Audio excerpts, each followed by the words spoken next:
ตะกี้คนหลายๆคนที่ทำบุญเพิ่มทุกข์ทำท่านเพิ่มบาปจากบ่ละเป็นจังซั่นบัดนี้ฮู้จักแล้วหลายๆคนนี่เริ่มท่านเป็นท่านแบบบ่หวังผลในท่านบ่มีความคิดว่าอยากได้นั่นอยากเป็นนี่เพราะว่ามันเห็นโทษแล้วโอ้เฮาท่านจังได๋เฮาก็อยากได้นั่นอยากได้นี่แลกนั่นแลกนี่อยากเอานั่นเอานี่เป็นนั่นเป็นนี่มันเลยคิดนำคิดต่อคิดกังวลบัดมันเลยเห็นตามความเป็นจริงเด้บัดนี้ขอแล้วขออีกก็ยังบ่เห็นว่าสิได้หยังมันก็เลยว่างจิตออกมาเป็นใดประกอบกับการได้ยินได้ฟังแบบนี้แหละที่แสดงอยู่เดี๋ยวนี้ที่เว้าให้ฟังอยู่เดี๋ยวนี้แม่นของเพิ่นได้เนาะเดี๋ยวมันก็สิค่อยลงใจไปถึงบ่หวังผลในทานบ่มีจิตผูกพันผลในทานบ่สั่งสมแล้วมันก็ปอกเก่ากับการฟังธรรมแล้วทิฏฐิปัตตะคือความเห็นตามความเป็นจริงมันเห็นด้วยบัดนี้เห็นตามความเป็นจริงใดโอ้มันแม่นของเพิ่นนั่นมีความเห็นตรงตามความเป็นจริงขอเท่าใดก็บ่ได้แล้วก็เห็นตรงเข้าไปอีกว่าสัตว์โลกเป็นไปตามกรรมกระทำสิ่งใดอันใดเอาไว้ก็ย่อมได้รับผลของสิ่งที่ตัวเองกระทำทั้งนั้นมันก็เห็นไปตามจริงเข้าไปอีกคนเฮาเลยเกิดแล้วก็แก่แล้วก็เจ็บแล้วก็ตายเห็นเข้าไปอีกเห็นอนิจจังเห็นอนัตตาได้บัดนะมีความเห็นตรงมันแม่นของเพิ่นเบิดบ่มีสิ่งใดที่ยั่งยืนนะเห็นเข้าไปอีกเป็นวิธีระงับดับความคิดเจ้าของอีกก็เลยต้องอาศัยอานาปานสติลมหายใจนี่เองที่แสดงให้พวกเจ้าฟังกันนี่โอวาทปาติโมกข์ทั้งนั้นทั้งบ่เว้าซื่อมันวางสั่นซื่อเริ่มต้นแรกว่าขันติปรมังตะโปติติขานิพพานังปรมังวัตันติพุทธานาหิปภาชิโตปรูปกาติสปโนโหติปรังวิหิทยันโตเห็นบ่ล่ะนั่นแหละความอดทนเป็นตบะอย่างยิ่งเป็นเครื่องข่มอารมณ์ทั้งหลายที่เคยชินของหมู่สัตว์ทั้งหลายส่วนมากก็คือโมโหเมื่อเฮาได้ยินได้ฟังธรรมแล้วเฮาเลยต้อง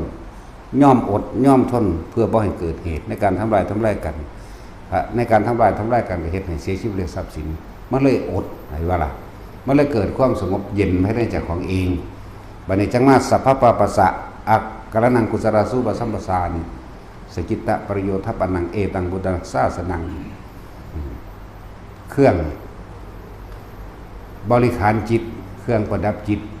เพิ่นจึงให้พวกเฮาทรงอารมณ์เป็นกุศลนั่นเองจงทำจิตให้ขาวรอบบ่แม่นให้กังวลวุ่นวายบ่ให้ดำคำว่าขาวรอบบ่ได้กังวลบ่ได้วุ่นวายบ่แม่นจิตดำบ่แม่นจิตอาฆาตบาดหมางเพิ่นก็เลยให้เฮาคิดเฉพาะสิ่งที่เป็นประโยชน์คิดอยากให้ทานคิดอยากท่องบทสวดมนต์นั่นนี่คิดอยากไปไหว้พระคิดอยากทำหนังสือคิดอยากแจกหนังสือ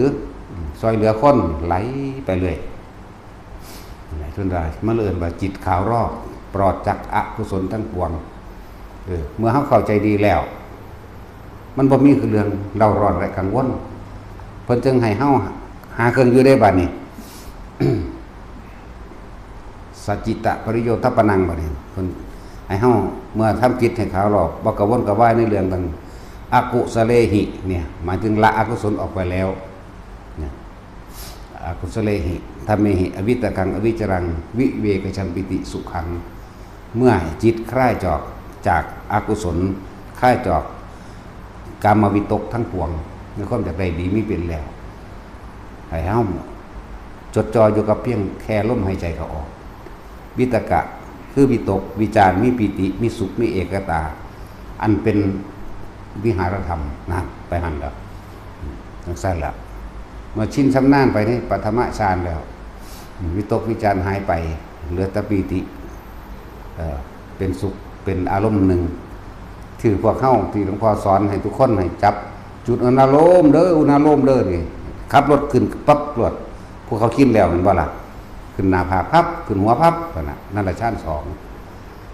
นั่นแหละมันก็ส่งอยู่แค่นั้น1 2 1 2 1 2บางที่มันก็เข้าไป3ก็มี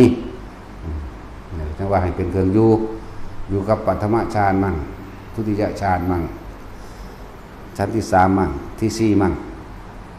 แค่นี้นึงได้พวกเจ้าบ่ได้มีหยังมากมายเด้แต่ว่าพวกเฮานั่นอย่าประมาทนั่นบ่ซัดเพิ่นมาลงตอนท้ายว่าพวกเธอทั้งหลายจงใส่ชีวิตโดยความประมาทนะ จงอย่าประมาทเถิดเพราะความประมาทเป็นหนทางแห่งความตายจากความดีคำว่าตายนี่จังสั้นตายออกจากความสงบร่มเย็นในตัวเอง